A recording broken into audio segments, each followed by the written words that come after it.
Hello, everyone. Good evening. My name is Larissa Gil-Sanhueza, and I am FCNL's Senior Manager of the Young Adult Program. I want to welcome all of you to this Quaker Changemaker event for the month of April. Thank you for joining us tonight or today, depending on what time zone you're in. And thank you also for joining in a conversation with us throughout the call about how we can support interrupting gun violence for more peaceful communities. I also want to welcome and thank our speakers this evening. First, we have José Santos Moreno, and he is FCNL's Director for Justice Reform. He leads FCNL's work on justice reform, election integrity, and policing.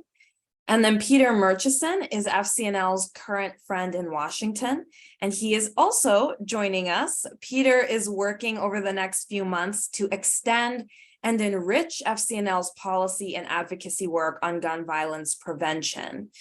So we're going to get a real robust, I would say, holistic conversation with these two experts, and I'm really excited about that. Now, before we start the conversation, there are housekeeping matters, and so I would like to ask my colleague Claire to share some logistics about how we will gather today. Hello, everyone. My name is Claire Carter, and I'm FCNL's Quaker Engagement Program Assistant. I'll be running technology for this event, so here are a few tech considerations before we get started. First off, say hello in the chat, as I see many of you have already been doing. You can share your name, location, and meeting or church if you have one. This is a way to build community virtually, and it's really fun to see who's here in the chat. We're so glad you're here. As you can see, we are recording this event, but the audience will not be included in the recording for privacy reasons, just the speakers. Even so, feel free to turn off your video if you are uncomfortable keeping it on. Captioning is available automatically, but if you do not want to see the captions, you can click on the live transcript option on your Zoom toolbar and click Hide Subtitles. We'll have some time for you to ask questions towards the end of the event. We will do our best to address as many questions as we have time for, but we'll likely not get to all of them. Please submit your questions in the chat, and they will be directed to the panelists. Please contact me if you are in need of any Zoom tech support. You can private chat me from Zoom's chat bar or email me at ccarter@fcnl.org. Back to you, Larissa. Thank you. And thank you, Claire, for making sure that everything runs smoothly related to tech and gathering us to prepare for this time as well. So before we move on to our first set of questions for our panelists, I'd love to take a moment of silence to really enter the space together and prepare for this conversation. So let's do that now, and we'll come back together in just a moment.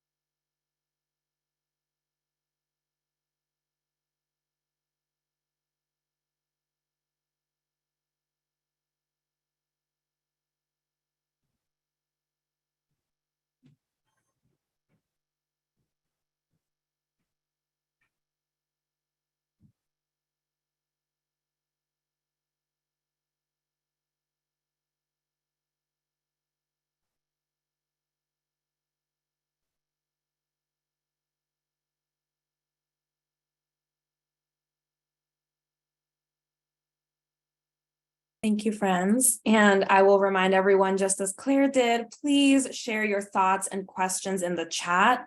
We have about half of our time dedicated to making sure your questions get answered. So please don't hesitate to put things in the chat. And although we can't get to every single question because there are so many of you here, which is amazing, we will try to get to as many as we can.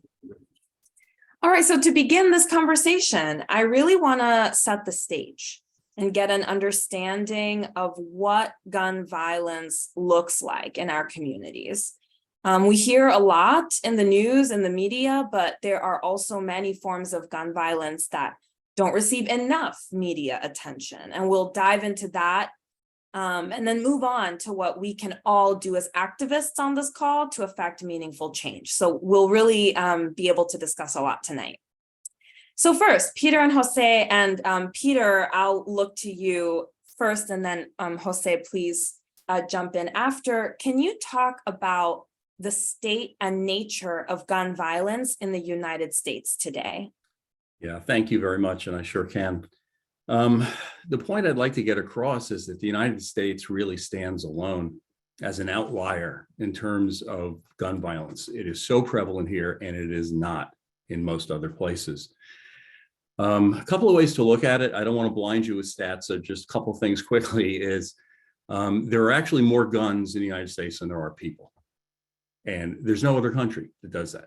There's no other country that's even close. As a matter of fact, in second place is Yemen, which is half the number of guns that we have. But if you compare us to other high-income countries, 22 high-end countries, the US has 25 times the gun murder rate as those countries and 8 times the suicide rate. So it's pretty serious on that.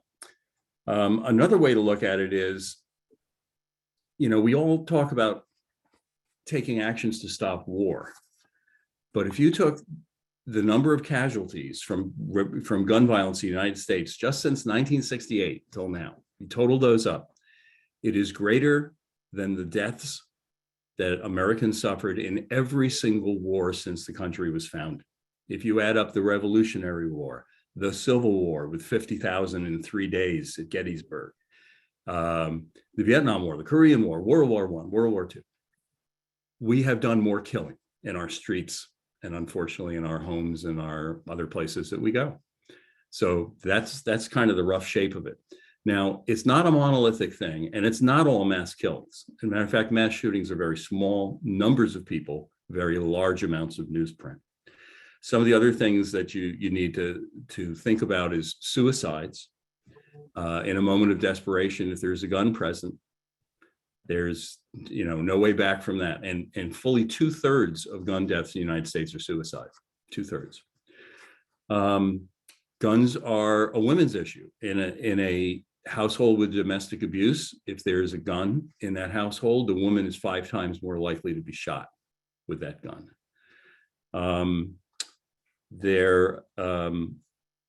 Family safety, gun storage is really important. There's a lot of children in this country, something like 4 million children in this country that live in houses where there is a gun that is unlocked and loaded. And generally speaking, the children figure out where those guns are too. So it's an unusual set of circumstances. We have a lot of work to do. And as I mentioned, the mass shootings and things like that get the newsprint. But there's also a form of violence that we need to talk about, and we're going to spend some amount of time in depth on it, is community violence, or the kind of violence that happens in some of our urban centers, and primarily affecting communities of color. And the newsprint level is low to non-existent on that. And Jose, I would love to get your comments and hand it over to you on this. Yeah, well, thanks for that really sobering picture and for painting that important illustration of what it looks like in the country. I'll start off with the positive. I'll say that we're seeing a big push at the grassroots level, people being sick of the status quo. There's a strong push for change, and we're seeing from people all over the country of what needs to happen. And we need to impress legislators that what we currently have is unacceptable and deadly. Now, to what Peter ended on, the issue of community violence, this is going to get a little windy, so I hope you stick with me. We're starting to see people who have committed mistakes, people who have had an involvement with the criminal legal system, some kind of conviction as people. It took the opioid epidemic for that to happen. Different people affected by drugs than were in the past. So these are people, and they've made mistakes. That's not necessarily gun violence, but it's important as we progress in our talk tonight in understanding that there is a very limited understanding to how violence happens in this country, in our communities. And if we don't understand how we get here, it's going to just keep on happening. If we just view this as these are bad people who commit violence and they have to be put in a cage, and then the problem goes away, the problem is not going to go away. So I think we're beginning to understand what it looks like and why it happens. And that's important. And I know it's a cliche, but if you don't know you have a problem, you're not going to be able to fix that problem. So the first step is understanding the problem. So we're beginning to understand the problem.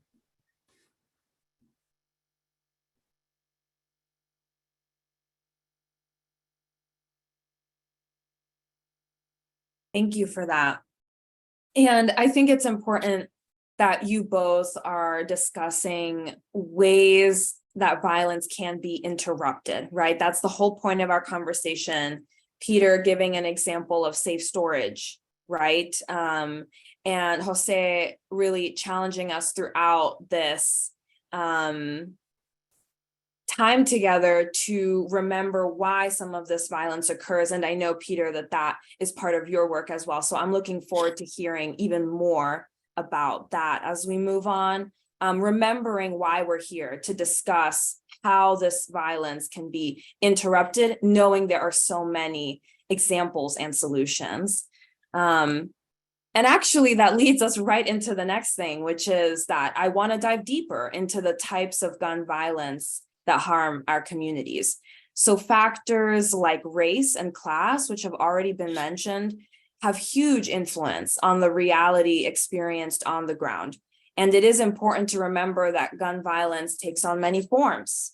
So I'd love to invite each of you, Peter and Jose, to discuss your own work with gun violence prevention and the approach that you have taken when working towards solutions. And we'll start with Jose this time and then go to Peter.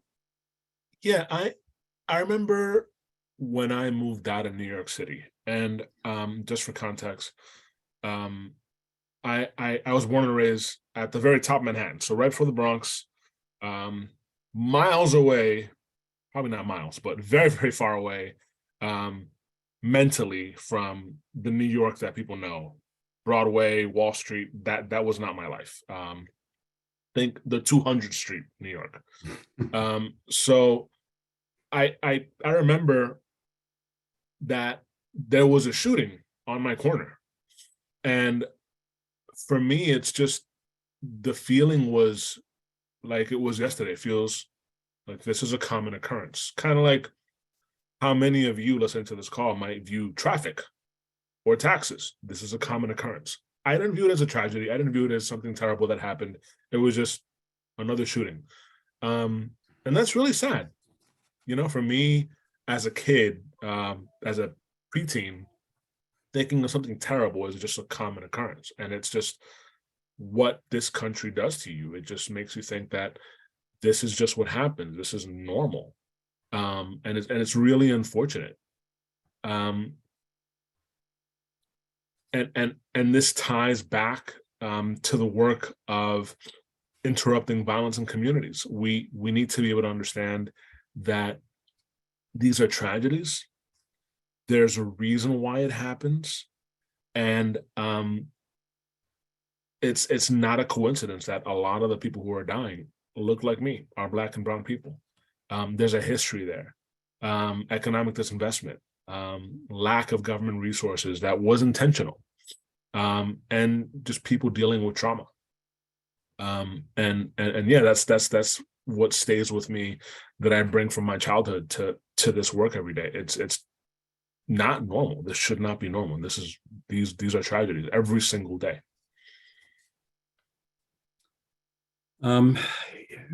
Really well said, Jose. One of the things I've learned is how many different kinds of gun violence there is, and that frankly, those happen in every set of communities. My own experience is from mass shooting. We always thought can't happen here, but it already happened to a lot of places, right? And that's where my nephew was killed at the Newtown shootings at Sandy Hook School. And these are tragic things, and that got me on, on this path. But you can't think that it's just mass shootings are in certain communities like suburbs and one-on-one violence happens other places. Communities of color are disproportionately affected by every form of violence. And as a matter of fact, here's a stat for you. In 2021 in Brooklyn, 70% of mass shootings were in majority Black census tracts.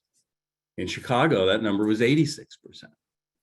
So mass shootings are everywhere. All kinds of violence is happening everywhere. And there's an awful lot of work we still have to do. Black Americans are 10 times more likely than white Americans to die from a gun homicide. Larissa, your question asked a little bit about approach. And I'll just say at a high level, looks like I got this really bright light coming through those blinds now. I still feel really unqualified to do this work. It's just I keep finding out more things that I can do, and I try to take a try at it. But I started by just showing up. Every state probably has an organization that is sort of a non-governmental thing that tries to affect gun policy. In Connecticut, it's called CAGV, Connecticut Against Gun Violence. And I got on their mailing list, and they'd say, we need people to show up in Hartford, wear an orange shirt, and so on. And that's literally how I started. And once I did that and I saw other things and met other people, I like to talk about being relentlessly networking wherever I go to try to find people and ideas. But the next thing you know, I was sitting in hearings, and then I was speaking at hearings, and one thing leads to another. And I think you have to look into your personal toolbox to see what tools and strengths you have, and what your stories are that will motivate other people, and you can find your way. And you can call me or email me anytime. Thanks, Peter. Thank you both for sharing your experiences with this issue and what has led you to care so much about your advocacy around gun violence prevention. And I want to go back to you, Jose, quickly, because I would love to hear more about what approach can be taken to address the violence that you described in your answer. Like I've been saying, there are so many forms. All of us have said it. We've heard about mass shootings. We've heard about gun violence that occurs through domestic violence situations. Peter mentioned suicide rates. And so, Jose, what kind of work are you doing right now? And what approach are you taking to interrupt violence, and specifically gun violence as one example? Yeah, so FCNL is very strategically placed, not just physically. We're right across the street from the Senate office buildings, but also the work that we do is squarely focused on building legislative change, relationship building, and bringing others along with us, both secular folks and religious groups. So we're advocating for federal funding for violence interruption. Simply put, violence interrupters are people who will most likely have had some criminal past. They have a criminal conviction on their record. Many of them have been either victims or perpetrators of violence themselves. So we take that, by we, I mean the organizations that they work with, we take that and we employ them as experts.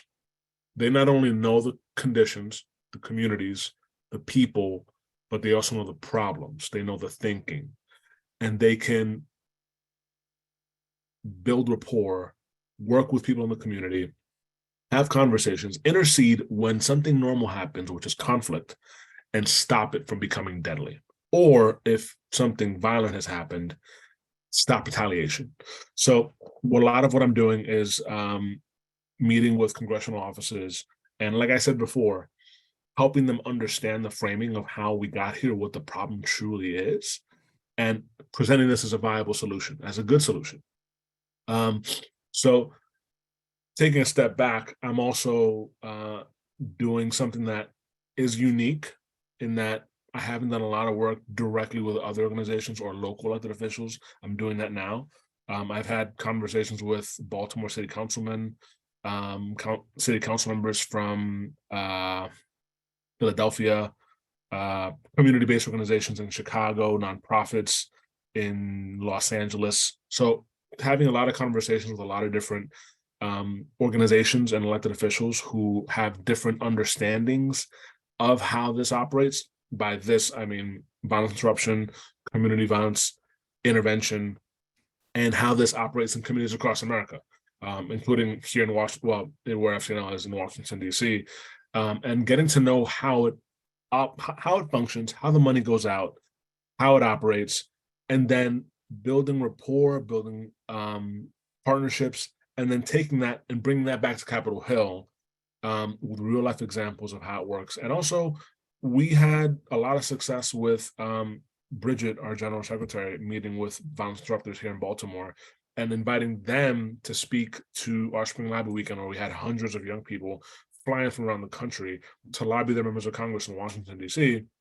So it's really a virtuous cycle.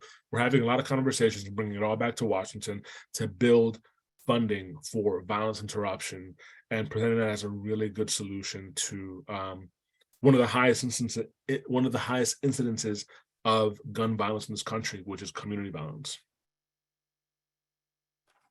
Thank you for that. And I know we're going to dive even deeper into solutions in a couple questions, but just since I went back to Jose, Peter, did you want to add anything else before we move on? On the idea of how does your faith drive what you're doing? I mean, I think it's pretty obvious that when we're fighting gun violence, it's in alignment with a lot of Quaker testimonies and things like that. But one way to look at it is, you know that there's this famous quote about taking away the occasion of wars, of all wars. And when you think about the statistics that we talked about earlier, and when you think about it being so pervasive in every community, one way to look at this is it's a slow motion war that is being waged in our streets, in our homes, in our places of worship, in our movie theaters and everything else. And we've got to stop it. And our faith tells us we need to. The peace testimony is not just a bunch of words that we go, yeah, I feel pretty comfortable with those. The peace testimony exists in observable behavior by all of us too. So sometimes I get frustrated, sometimes I get tired. But it keeps me going. And the more I find that I bring this work with me into worship, the more I feel sustained and with the ability to keep on going with it. Thank you for that. And I'm glad you're bringing us to faith and what faith can do for us in this work. And like you said, sustaining us through this work. I know that's something that many of us on this call have in common. And to be more specific, the Quaker principle of peace, as well as the belief that there is that of God in everyone, is a core part of the grounding faith tradition at FCNL as an organization, and it really motivates our policy stances. So I appreciate you speaking on your own faith and how it contributes to your work. Jose, I would love to hear from you. How have you seen faith impact your work on gun violence prevention? Yeah, I grew up pretty devout Catholic, but without getting into issues that Catholics have with Catholicism, I will say that the worship felt really divorced from the issues outside of that church. And I've always been a person that's very impassioned about making life better for people. My grandmother grew up in poverty in the Dominican Republic. So I'm just one generation removed from poverty. And the more that I learn about, so I became a Quaker at FCNL. So I'm a convinced friend. And getting to know Quakers and speaking to Quakers through travel, going to different yearly meetings, it's really taught me what peace means. Someone going hungry is not having peace. Over-reliance on police or force is not having peace. Gun violence being the root of racism in this country, and trauma in childhood can lead to violence in adulthood. All of this related to peace. And I've just been, over the years, been taken aback by how complex that definition of peace really is. And Quakerism has been teaching me that. Working at FCNL has been informing me of that. And always going back to that of God and the inner light guides and helps to be that constant in my life that helps me to do this work, and just not get dismayed by how difficult, how frustratingly so the process can be. So it's really integral to the work day to day, and me as a person trying to do it. Thanks, Jose. Similar to you, my Quaker journey started at FCNL, and I feel very similar to both of you. The word that came to me when we were discussing this earlier was anger. I think my faith helps me not fall into anger all the time, because this work can be frustrating and it can be very difficult to put so much energy into something and not see exactly what you want changed. And I think my faith has really helped me, like Peter, back to that word, sustain my spirit through this work. So I do have one final question before we get to audience questions. And that is really thinking about a toolbox to address gun violence. Like we've been saying, many solutions. So what do we have in that toolbox? And Jose, I know you already mentioned violence interrupters. Peter, you had an example or two as well. So feel free to elaborate on those, or add even more examples. What can we do? What solutions and what tools do we have at our disposal? And I'll start with you, Peter. Sure. I think I'll divide that toolbox into two drawers. One is legislative and one is other stuff, okay? And on the legislative side, there's an awful lot that we can do. There's the concept of universal background checks. There's this concept of, and I even hate to say these words, the only way to stop a bad guy with a gun is a good guy with a gun, or whatever. It implies even the other side knows there's people that shouldn't have guns.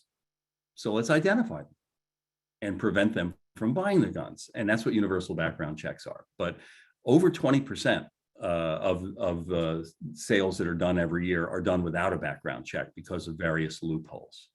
And so to close those loopholes is important.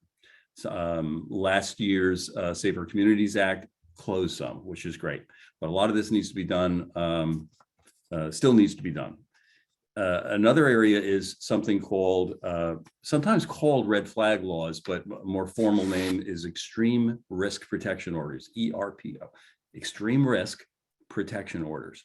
And the concept there is, if you have a relative, a friend, if you see that someone really appears that they might, that they have a weapon and they might do harm to themselves or to others, to be able to have that temporarily removed from them, to temporarily remove the guns from the situation. There is no such thing as a federal ERPO type law. It's all done on a state basis. But the federal government is putting money aside to channel to the states so that they can set these things up. Connecticut was actually the first state to do it in 1999, well before Sandy Hook and all the rest of that stuff. And the states that have done it for a long time, we have the data, it works. It saves lives. Anyway, it saves lives. I won't drag you through the statistics on that. Assault weapon ban. Need I say more? Weapons of war don't belong anywhere except in the hands of the military or something else, but they certainly do not belong in everyone's backyard. Some states have banned assault weapons. There's 10 in total now. Thank you, Washington State. Governor Inslee signed it just like 2 days ago. So it went, that's good news and should keep going. So there's that kind of stuff. Anyway, so there's lots of different kinds of legislation. There is a law in the books that we need to get rid of, and it's called PLCAA, and it's PLCAA. But basically what it is it's the law that says you can't sue a gun manufacturer if they have faulty products, or if they sell them in faulty ways or whatever. You can't sue them. It's the only industry that has that kind of protection. We actually had a lawsuit in Connecticut by the Sandy Hook families, including my own, that sued Remington and was able to win and get around PLCAA. But that's because of something in the Connecticut laws that was a little wonky, but we were able to do that. But we got that done. But keep your eyes on that one too. So there's lots of legislative things. On the non-legislative side, though, my belief is that we really just need to activate people. I think we have enough people to have a vast majority on a lot of the things that I've talked about, of support. But our side's a little bit quiet. And one of the objectives that I have is, especially working through faith organizations, but anywhere, anytime, call me, email me, is to get people off the benches, to get them in the game to the way they are most comfortable doing it, just to get vocal about it in their communities and certainly at the ballot box. And that's going to help a lot. But there's things to do like staging vigils and memorials. There's gun buybacks, of which I've run a few. I have a 5-page document on how to run a gun buyback, if anybody's interested.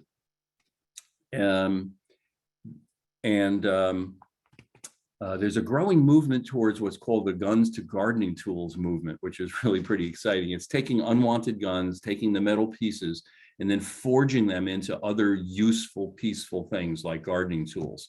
So it's reaching back to Isaiah and bringing it right into 21st century activity there. I'm involved with that quite a bit, and it's really exciting. Now, those kinds of things, I think, help to keep the issue front of mind and help to encourage people to take action on it. And that's sort of the non-legislative set of things that happen.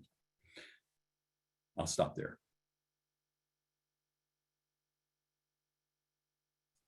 Thank you, Peter. I feel like I've heard some of the statistics that you've mentioned today before from you. And yet every time I hear them, I am just in as much shock as the first time I heard them. So thank you for bringing those numbers to us just throughout the call. I think that really paints like a very clear picture of the problem. And Jose, I'll hand it over to you to, like I said, either expand on some of the work you already mentioned or add other examples of what are those tools we have at our disposal, solutions to addressing this issue of gun violence. Yeah, before I get into that, I'll just say that Peter's work is really, really inspiring. The whole guns to gardening tools, that's amazing. So kudos to you for doing that great work. As far as the violence interruption work, funding violence interrupters, sorry to bore you, but I'm going to go into appropriations process for just a little bit. It is very, very hard to get programmatic language into an appropriations bill. Appropriations are what fund the federal government, and there are programs in it. Programs are all over federal agencies, from the Department of State to Department of Justice, Interior. So it's split up into programs and money goes to programs. It's hard to get a line in an appropriations bill to fund a new program. We have a program, what we call, if you're in the know, CVI, or the Community Violence Intervention and Prevention Initiative. That is a program in the Department of Justice that funds community violence intervention. Included in that is violence interrupters.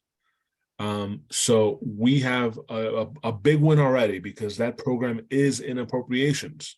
What we would like to do is add 20 million, not a substantial fund, not a substantial amount of money. It was enacted in our current fiscal year with $50 million. We would like to add 20 million to make it a total of 70 million. That 20 million, we would like to be specifically dedicated to violence interrupters. The reason is Department of Justice has discretion over whose applications are accepted for those grants. We would like money to be dedicated to violence interrupters.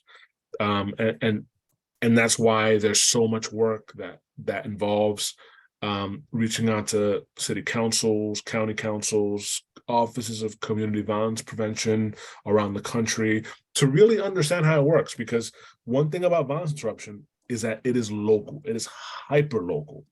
I can tell you that Sandtown Winchester here in Baltimore doesn't look like Cherry Hill, which obviously doesn't look like Los Angeles County, which absolutely does not look like Brooklyn, New York.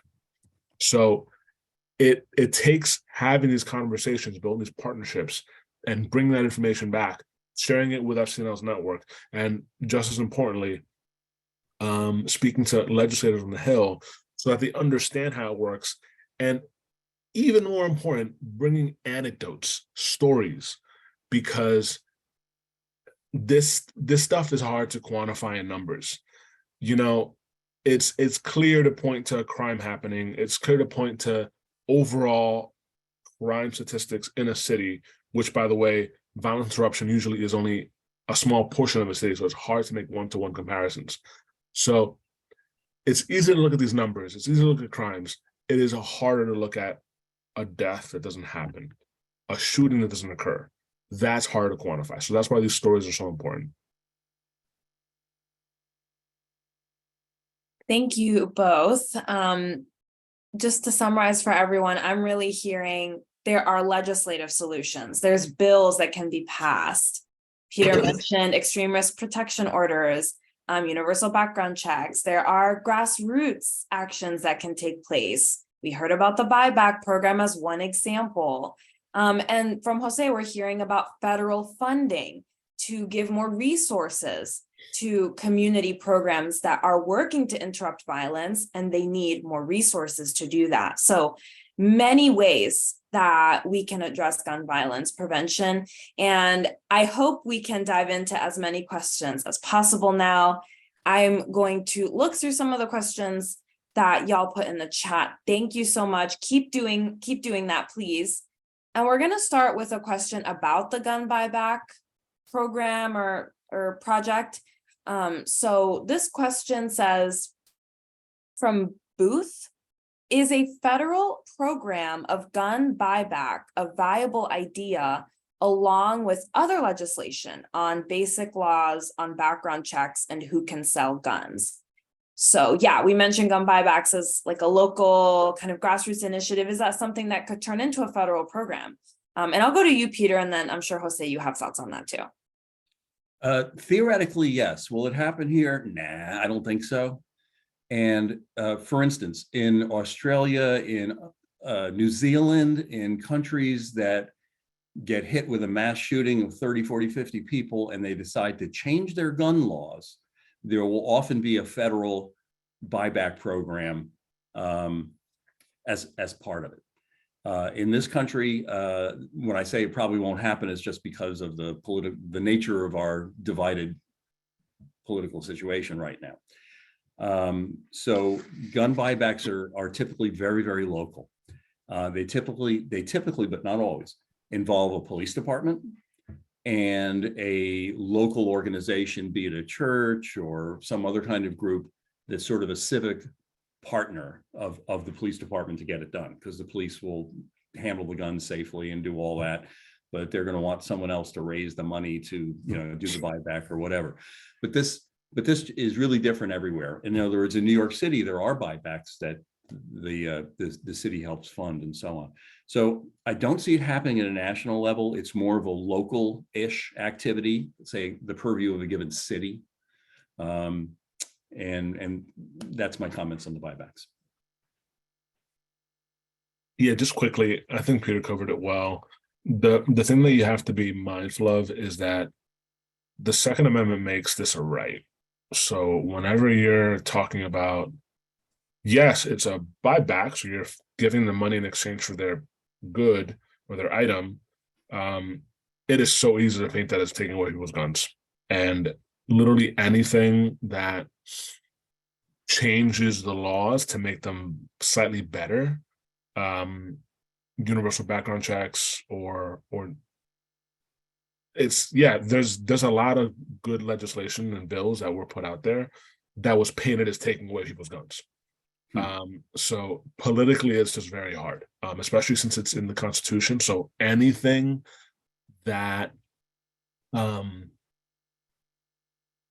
that's presented will have to be really solid, and there's going to have to be a lot of debate on the floor to build up legislative history, because it's got, like, even if you get through the hurdle of actually passing it into law, you're guaranteed going to be going through the courts, and the federal government's going to be sued. It's just really hard for a lot of different reasons. It's hard. Thank you both. This next question I think is really important. So this is from Gwen Weaver, and I'll direct it to Jose first, and then Peter, if you want to add anything. So they're asking, please talk about the causes of gun violence. So far, conversation has focused on the means, namely guns. So we have been mentioning there are root causes of violence. And Jose, you did mention, I think, one or two, but do you want to expand on that a bit or add more examples? Yeah, I can give you an acronym. You know us in Washington, we love acronyms. Sorry, abbreviations and acronyms. ACE, ACE. Adverse childhood experiences. There's been studies done that trauma that happens in childhood is carried on into adulthood and interrupts your ability to regulate emotion, which obviously affects your ability to de-escalate, to deal with conflict. When you're talking about individuals who are Black and brown in this country, there's so much trauma that we live through, violence in our communities, and that literally stunts our growth, and that's a part of why violence happens in these communities. Impoverished schools, lack of resources, sometimes lack of food, nutrition, interrupts your cognitive abilities. All of this, believe it or not, is gun violence. That's how it happens. And there have been studies where suicide, the top incidence of gun violence in this country, there's a lot less gun deaths as it relates to suicide in England than there is in the US. Why? Because there's less access. There's literally less guns. And this is about an impulse. Sorry to bring this up, I should have had a trigger warning, but if you have this mental anguish and pain and impulse, and you have this access, your numbers are going to go through the roof. And that's why we have so much suicide in this country. Not only because there's low levels of access to mental health care that we're still dealing with, but there's a ton of access to guns. So all of this is wrapped up in all the causes of gun violence that I try to impress upon legislators to say, this is complex, this is how it looks like. And I'm only presenting one solution, but there's a lot of them. Peter presented others, but there's a lot of solutions to this really complex problem. Yeah, at some point, guns stop being just guns and tools, and they become something more important to certain people. There's a wide spectrum of gun owners, right? And there's a lot of moderate gun owners who are hunters, who support universal background checks being better, even support assault weapon bans and things like that. But there's sort of an extreme view also that you run into, but don't think it's monolithic, okay? But there's an extreme that you run into where, as Jim Atwood once wrote, I think they have a Second Commandment problem more than a Second Amendment problem. That is, the gun becomes deified, it becomes idolatry. It's what they look to for personal protection, for conflict resolution, for showing them how to live their lives. And that's a scary thing, because to folks that feel that special about that kind of technology in their lives, any move to restrict it at all becomes really tough. So laws are one thing, but we also have to work for a change of heart. We have to get people to understand that guns do not make us safer. If guns made us, oh, here's a good one. If guns made us safer, the United States would be the safest country in the world because we got the most guns per person. But it's not. We are the unsafest of that cohort or whatever.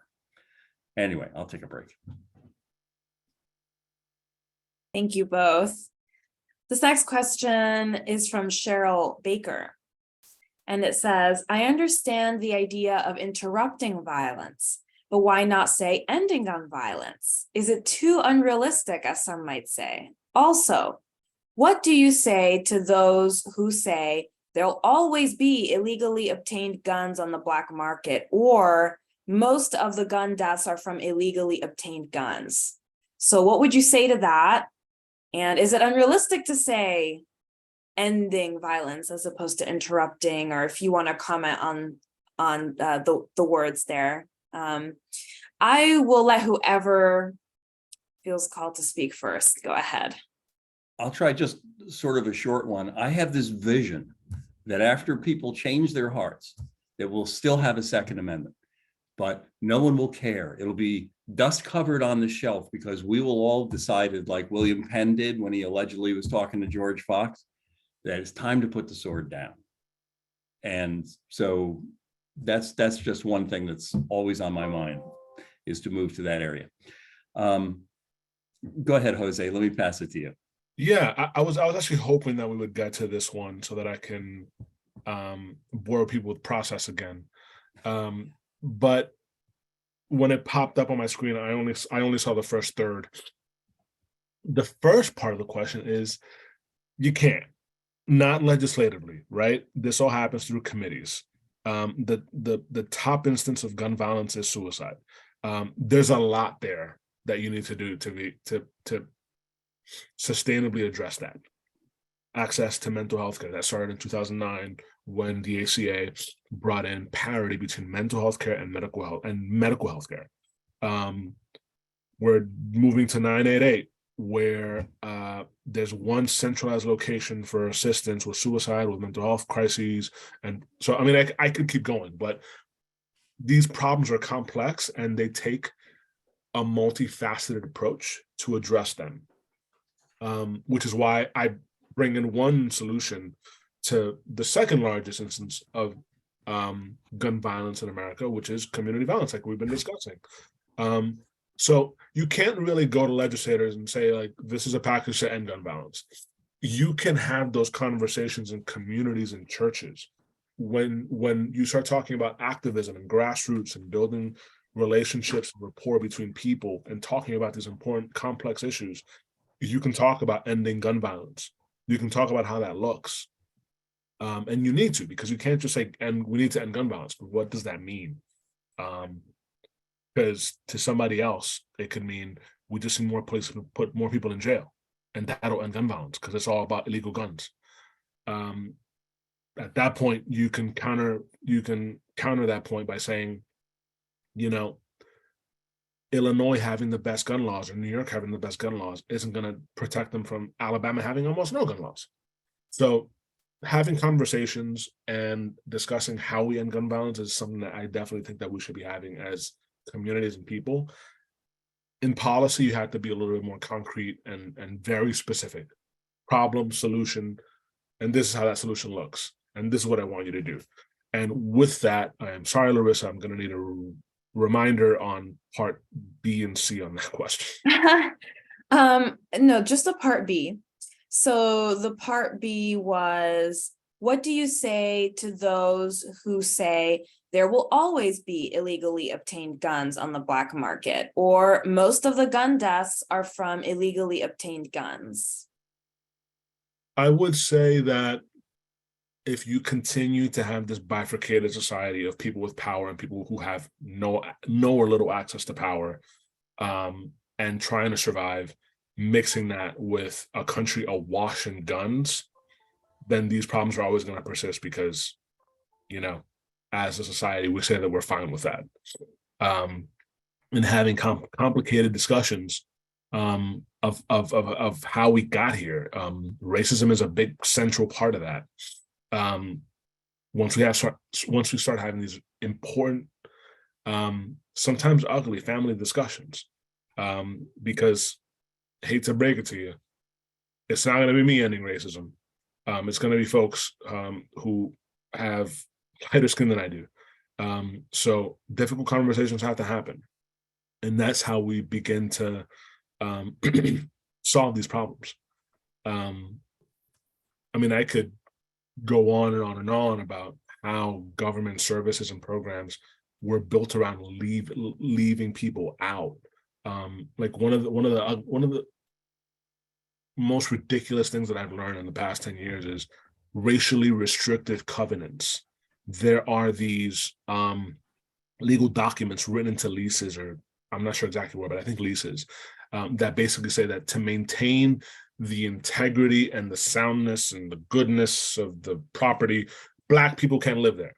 You know, like racism is throughout this country. It's baked into everything. And we talk about it so little, and there's so little awareness of it. And the more that we talk about it, and then we actually get into these complex conversations that I've been talking about on and on and on, we can actually address these problems, including gun violence.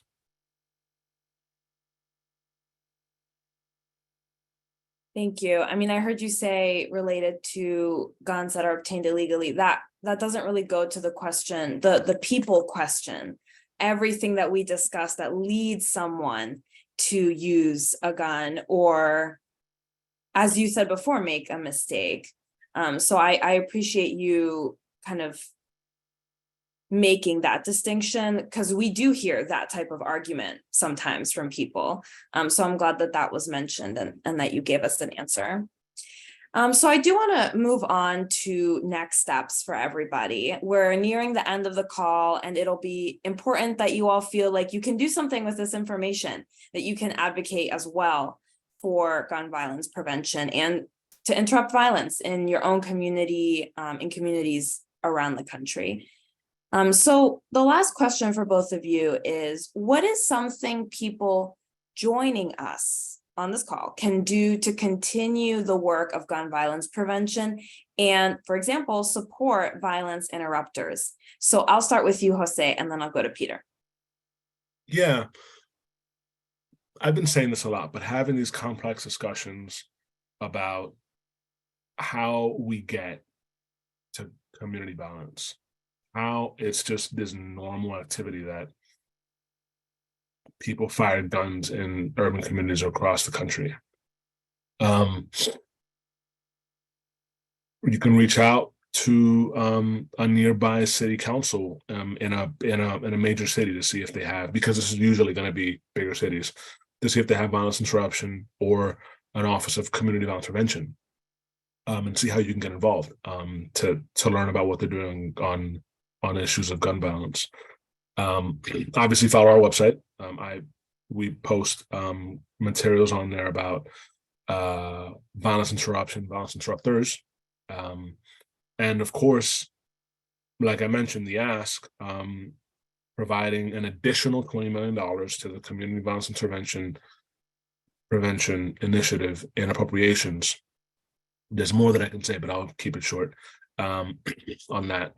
And just reach out to members of Congress, because they each have a vote and they each can contact members who they are friends with or people on the appropriations committee, or you could even have an appropriator represent you in Congress.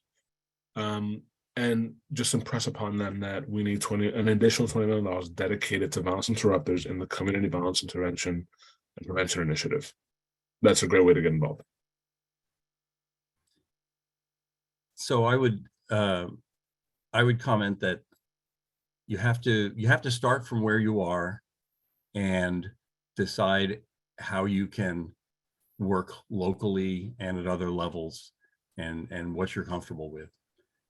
The first thing I would think about is, what is your own story? What is motivating you to do this work? I obviously have a pretty serious story that I told you briefly about before, but you don't need something like that. Your story can be that you heard about this shooting or that shooting, and that motivated you enough, or whatever your story may be. But stories help people visualize how to make change, and that would be great. I want to echo everything Jose just said about violence interruption. It is so important that we pay attention to this issue, because we're maybe not making as much progress as we want on other issues, but there's lots of people looking at assault weapon bans and things like that. This violence interruption thing has the potential to save so many lives. And if you meet these violence interruption people, they're like superheroes. It's unbelievable the skill they bring to this, the dangerous environment in which they work in, and I'm just amazed by them. The second thing I would say is, if you do want to get started, you maybe want to educate yourself a little more. How do you do that? Find that statewide organization that I mentioned for you, or call me or whatever. And the other thing is, there's a website called The Trace, T-R-A-C-E, The Trace, one word, .org, that I find to be really good on all kinds of topics, from community violence and violence interruption through everything else that we've talked about today. And then decide what steps you're taking. Much like being in a meeting for worship, where you rise up out of the silence and state your piece, do a little introspection on where you want to go with this, and then rise up and let's hear what you have to say. Thank you both so much. That was the perfect way to end our conversation. And I will now hand it over to Claire for a couple announcements, and we will wrap up from there. Thanks, everyone. Thanks, Larissa. Before we conclude our event for this evening, I want to share a few things with you all. If you were inspired by tonight's discussion and want to take further action, here's an action alert to tell Congress to build safer communities by investing in violence interrupters. And if you have young adults in your life that might be interested in an advocacy opportunity relating to violence interrupters, I encourage you to share the application for this year's advocacy core class, and you can feel free to share this link. And you can also find information about this on our website as well. And finally, you can look out for an announcement on our May event on ways that friends can become more involved with FCNL with 5 ways forward. Thank you all so much for joining this Quaker Changemaker event. Thank you to our panelists, Jose and Peter, and thank you to Larissa for moderating this discussion. Have a great night, everyone, and we hope to see you next month.